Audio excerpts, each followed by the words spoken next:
മുനമ്പത്തെ ഭൂമി പ്രശ്നം അത് ഈ ഏതെങ്കിലും തരത്തിൽ വഖഫ് നിയമ ഭേദഗതി കൊണ്ട് പരിഹരിക്കപ്പെടുന്ന ഒന്നല്ല, നേരത്തെ തന്നെ പറഞ്ഞതാണ്. അതങ്ങനെ തന്നെ ഭേദഗതിക്ക് ശേഷം ആ പ്രശ്നം തുടരുന്നതിൽ മുനമ്പത്തുകാർക്കും അത് ബോധ്യമെന്നാണ് അവർ ആ രീതിയിൽ തന്നെ പ്രതികരിച്ചതുമാണ്. എന്തായാലും ഈ ഭേദഗതിക്കുള്ള പ്രധാന വകുപ്പുകൾ സ്റ്റേ ചെയ്യുന്നതിനെ മുനമ്പക്കാർ കാണുന്നത് എങ്ങനെയാണ് നിതിൻ?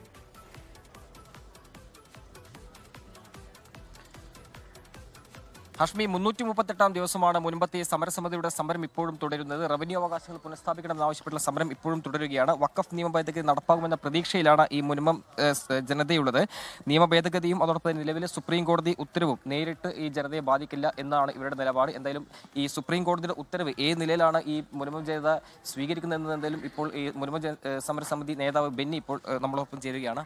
എങ്ങനെയാണ് ഈ ഒരു ഉത്തരവിനെ കാണുന്നത്? ഇപ്പോൾ ഞങ്ങൾക്ക് പൂർണ്ണമായിട്ടുള്ള സംതൃപ്തി ലഭിച്ചിരിക്കുകയാണ്. കാരണം 1860 സൊസൈറ്റി ആക്റ്റും പ്രകാരം രൂപീകൃതമായതാണ് ഫറൂഖ് കോളേജ്.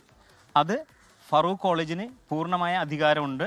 ആ അധികാരത്തിന് ഉള്ളതുകൊണ്ട് തന്നെ ഞങ്ങൾക്ക് ലഭിച്ചിരിക്കുന്ന ഭൂമി ഫറൂഖ് കോളേജിൻ്റെ ഭൂമിയാണ്, അത് വഖഫിൻ്റേതല്ല. അതാണ് സെക്ഷൻ 2A.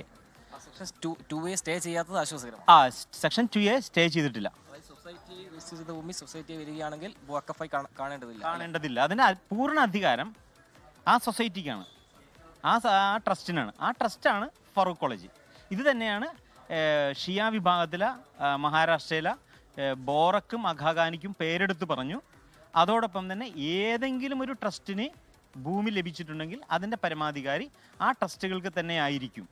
ഇന്നത്തെ കോടതി നമ്മളെ നേരിട്ട് ബാധിക്കില്ല എന്നാണ് മുൻപ് സംബന്ധിച്ച നിലപാട്. അതെ, ഞങ്ങളെ സംബന്ധിച്ചിടത്തോളം ഞങ്ങൾക്ക് ഉണ്ടായിരുന്ന പ്രശ്നം ഇതും കൂടി സ്റ്റേയിൽ കിടക്കിയിരുന്നു. സെക്ഷൻ 2A കൂടി സ്റ്റേയിലായിരുന്നു. ഇപ്പോൾ സെക്ഷൻ 2A റിലീസിംഗ് ആയി. അപ്പോൾ അതുകൊണ്ട് ആ സൊസൈറ്റി ആക്ടും പ്രകാരമുള്ള ഫറൂഖ് കോളേജ് ലഭിച്ച ഭൂമി ഞങ്ങൾക്ക് വിറ്റത് സാധുവൽക്കരിക്കാം. അത് വഖഫ് ബോർഡിൽ നിന്നും എടുത്ത് മാറ്റാനായിട്ട് സാധിക്കും. അതോടൊപ്പം തന്നെ ഞങ്ങൾക്ക് നിയമവിരുദ്ധമായിട്ടാണ് ഫറൂഖ് കോളേജ് ഈ വഖഫ് ബോർഡ് ഞങ്ങളുടെ ഭൂമി എഴുതിയിരിക്കുന്നത്. വഖഫ് സെക്ഷനിലെ 4 അനുസരിച്ച് സർവേ നടത്തണം. അതേപോലെ സെക്ഷൻ 5ഉം 6ഉം അനുസരിച്ച് നോട്ടീസ് ഇഷ്യൂ ചെയ്യണം, ഹിയറിംഗ് നടത്തണം, അതേപോലെ ഗസറ്റിൽ പരസ്യം ചെയ്യണം. ഈ 4 കാര്യങ്ങളും ഞങ്ങൾക്ക് തന്നിട്ടില്ല, അറിഞ്ഞിട്ടില്ല. ഞങ്ങൾ കരടക്കാൻ ചെന്ന സമയത്താണ് ഇത് വഖഫിൻ്റെ ആണെന്ന് പറയുന്നത്. അപ്പോൾ ആ നിയമവിധിക്കാനുള്ള അധികാരം ഫറൂഖ് കോളേജിലുണ്ട് എന്നത് ആശ്വാസകരമാണ്. അതെ.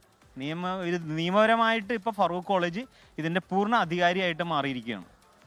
അതോടൊപ്പം തന്നെ നിയമവിരുദ്ധമായിട്ട് വഖഫ് ബോർഡ് എഴുതിയിരുത്തിയിരിക്കുന്നത് റവന്യൂ വകുപ്പ് ഞങ്ങളുടെ റവന്യൂ അവകാശങ്ങളും നിഷേധിച്ചേക്കുന്നത് അടിയന്തരമായിട്ട് മാറ്റി ഈ പ്രശ്നം പരിഹരിക്കാൻ പറ്റും. നമുക്കിനി സംസ്ഥാന സർക്കാരാണ് ഈ വിഷയത്തിൽ ഇനി ഇടപെടേണ്ടത്. അങ്ങനെ ആ നിലയിലാണ് മുൻപ് സമരസമിതി കാണുന്നത്. അതെ, സംസ്ഥാന സർക്കാരിന് മാത്രമേ ഈ പ്രശ്നം പരിഹരിക്കാനായിട്ട് ഇനി സാധിക്കുകയുള്ളൂ. നിയമം വന്നു കഴിഞ്ഞു. 338-ാം ദിവസമാണ് സമരം തുടരുന്നത്. അപ്പോൾ എന്താണ് ഇനി സമരമാർഗം? കാരണം ഈ വഖഫ് നിയമ ഭേദഗതി നേരിട്ട് നമുക്കിതുവരെ ഒരു അനുകൂല നിലപാട് ഉണ്ടായിട്ടില്ല. ഇപ്പോൾ സമരം തുടരുകയാണ്. അതിനിടയിൽ ഒരു സ്റ്റേ വന്നു, നേരിട്ട് ബാധിക്കില്ല എന്ന് സമരസമിതി പറഞ്ഞു. പക്ഷേ ഇനി ഈ ഒരു നീതി കിട്ടാൻ എത്ര നാൾ കാത്തിരിക്കണം? ഞങ്ങളിപ്പോൾ സെപ്റ്റംബർ 27-ാം തീയതി വഞ്ചി സ്ക്വയറിൽ നടത്തിയ സമരം 1 വർഷം തികയാണ്. അന്ന് 350 ആളുകളെ സംഘടിപ്പിച്ചിട്ട് നമ്മളങ്ങനെ പറഞ്ഞാണ് ഈ ഭേദഗതി ഏതെങ്കിലും തരത്തിൽ മുനമ്പങ്കാർക്ക് ആശ്വാസമാകുന്ന ഒന്നല്ല. ആ മുനമ്പങ്കാരുടെ പ്രശ്നം എൻറ്റയർലി ഡിഫറൻറ്റ് പ്രശ്നമാണ്. അതിൽ ഇടപെടേണ്ടത് സർക്കാരാണ്. സർക്കാർ ഇടപെട്ടാൽ പരിഹരിക്കാവുന്നതേ ഉള്ളൂ. ഇടപെടൽ എത്രയും പെട്ടെന്ന് ഉണ്ടാകുമെന്നും മുനമ്പത്തുകാരുടെ പ്രശ്നത്തിന് പരിഹാരം കാണുമെന്നും നമുക്ക് വിശ്വസിക്കാം. ഭൂമി നഷ്ടപ്പെടുമെന്ന് ആശങ്കപ്പെടുന്ന മുനമ്പത്തുകാർക്കൊപ്പം തന്നെയാണ്, തർക്കം വേണ്ട. ലോകത്തെവിടെയായാലും ഏത് സമയത്തും 24 വാർത്തകളും ഓഗ്മെന്റഡ് റിയാലിറ്റി പാക്കേജുകളും എക്സ്പ്ലെയിനറുകളും വിശദമായി കാണാൻ ഞങ്ങളുടെ യൂട്യൂബ് ചാനൽ നിങ്ങൾക്ക് സബ്സ്ക്രൈബ് ചെയ്യാം.